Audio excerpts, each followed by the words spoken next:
तो ये सेवा परमात्मा ने हम सत्सेवकों की लगाई है। तो भाई शर्मा शर्मी नहीं चलेगी, जो शर्मा शर्मी करेगा वो मरेगा, बिल्कुल भी नहीं। पहली बात तो हमने सात संगतियों में आके हमने किसी से कोई यारी जोड़नी नहीं है। ये गलती मत कर देना कि ये मेरे पास में बैठती है, ये भगत मेरे पास में बैठता है, बहुत अच्छा भगत है, हम तो दोनों परम मित्र बन गए, ये मेरी सहेली बन गई। सबसे पहले मरोगे। सबसे पहले यारी और रिश्तेदारी केवल अपने गुरुजी से बनाओ, किसी भगत से मत बनाओ बिल्कुल भी। अगर यारी रिश्तेदारी आपने आपस में बना ली, इसका मतलब धीरे धीरे आप उसकी अनुचित बातों को भी मानना शुरू कर दोगे शर्मा शर्मी के कारण, कि ये नाराज़ ना हो जाए, अगर मैं ऐसा कर दूंगा तो पता नहीं ये क्या सोचेगा। जहाँ ये बात आ गई, मालिक कहते हैं लोक लाज ना कीजिए, निर्भय हो रहिए, जो मन चावे राम को दासा तन धरिए। तो यारी तो हमने बिल्कुल भी नहीं जोड़नी है 1% भी। अगर यारी जोड़ ली तो ये यारी भी परमात्मा कहते हैं तुम्हारे सत्यानाश का कारण बन जाएगी। ये यारी सत्यानाश का कारण, क्योंकि काल तो मौके देखता है। काल मौके देखेगा कि इस भगत की आस्था किस चीज़ में है, और जिस चीज़ में हमारी आस्था रह गई, काल उसी चीज़ को माध्यम बना के यार से तो डिस कैसे हो गया? कल तो पूरा चार्ज किया था इसको, अब तुम तो कहाँ लगेगा, बहुत टाइम लगेगा इसमें हैं। जरा देना बोर्ड इधर लाना। बालक जब 9 लाख बालक लाए थे तो परमात्मा ने सरफी कम्बले बांटे थे, लेकिन इस बार वक्त से लिए जाएंगे।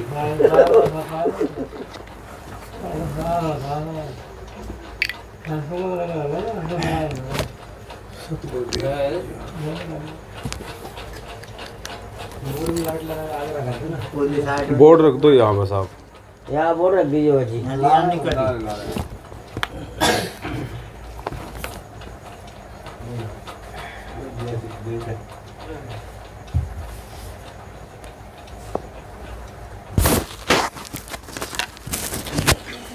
भगत जी एक सवाल और पूछ रहे थे ट्रेन में। 1 सेकंड रुको, लगाओ भगत जी इसको। छटक नहीं बटन दाब हो गया चल गए रहने दो।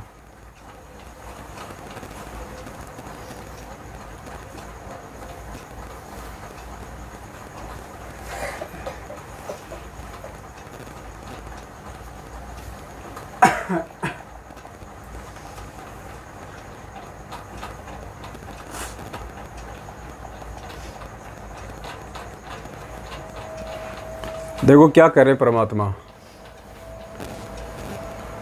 देखो एक होता है हमने यहाँ पे किसी चीज़ को सुन लिया, और सुनने के बाद यदि हमने उस चीज़ को अपने जीवन में लागू नहीं किया तो भी हम गुरु जी के महादोषी हैं, तो भी हम दोषी हैं गुरु जी के। तो परमात्मा ने बताया कि अगर आप सत्संग में आते हो, सत्संग कहो चाहे साध संगति कहो, और सत्संग में आके साध संगति में आके यदि हम उस परमात्मा की चर्चा के अलावा कोई और चर्चा करते हैं, आपस में कोई अपने घर की, कोई अपने रिश्तेदारी की, कोई अपने संबंध बनाने की, मेरा छोरा नौकरी लग गया, वो नौकरी लग गई, मेरे घर में ये ठाट हैं, ये बाट हैं, इतनी ज़मीन है, तुम्हारी लड़की क्या कर रही है, तेरा लड़का क्या करता है, आपस में उनके रिश्ते कर दो। परमात्मा कहते हैं इस तरह की बातें भी तुम्हारे को ले डूबेंगी, ये भी काल का भयंकर जाल है। और सत्संग में सिवाय परमात्मा की चर्चा के दूसरी कोई चर्चा नहीं होनी चाहिए। अगर तुमने अपने बच्चों के रिश्ते बनाने हैं, आपस में नंबर ले लो, साथ संगति से जाने के बाद अपने घर पे बात करो, या किसी दिन एक दूसरे के तुम घर पे आओ जाओ, वहाँ पे चर्चा करो। सत्संग का मतलब है केवल सत्य का संग, और रमेणी की बात करना ये सत्य का संग नहीं है। जमीन जायदाद की बात करना ये सत्य का संग नहीं है, केवल परमात्मा से संबंधित चर्चा। तो गुरुदेव कह रहे हैं कि यहाँ सत्संग में आके भी अगर तुम यारी जोड़ने में लगे रहोगे, यारी जोड़ने का मतलब समझते हो? यारी जोड़ने का मतलब अपनी रिश्तेदारी बनाना।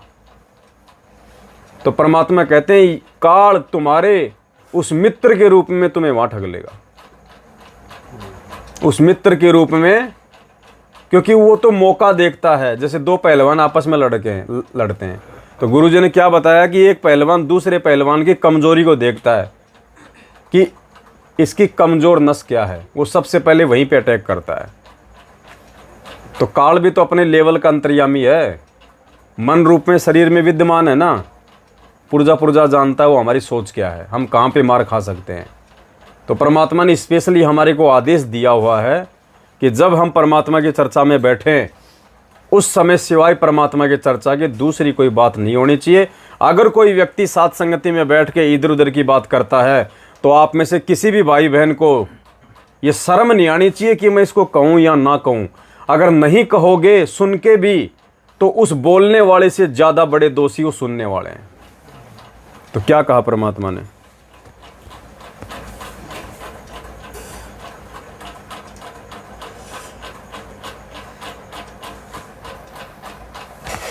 वही व्यक्ति विचलित होगा जो गुरुदेव से प्यार नहीं करता, जो गुरुदेव पर पूर्ण आश्रित नहीं है। जैसे आप सत्संग में आते हो, यहाँ भी एक दूसरे से यारी जोड़न में लागे रहते हो, तो फिर वो भी आपको हानि कर जाए, क्योंकि काल वहां पर हो सकता है आपके किसी यहाँ बने हुए मित्र के रूप में खड़ा हो जाए और आप उसके साथ साथ उस दूसरे स्थान पर जा पहुंचो। इसलिए हम परमात्मा कहते हैं, गुरु को तजय बजय जो आना, ता पशुआ को फोकट जाना। इन चीज़ों का विशेष ध्यान रखना। इस सत्संग में परमात्मा ये बातें हमें इसीलिए बताते हैं, और इन बातों पे हमने ध्यान नहीं दिया आज से पहले, इसलिए परमात्मा ने एक बार फिर से अपने कहे गए शब्दों के ऊपर ध्यान दिलवाने के लिए ये 7 संगतियां रखवाई हैं। जो पॉइंट हमें परमात्मा ने बताए, हजारों बार बताए, लेकिन हम अपनी नालायकी के चलते उन पॉइंटों पे ध्यान नहीं दे पाए।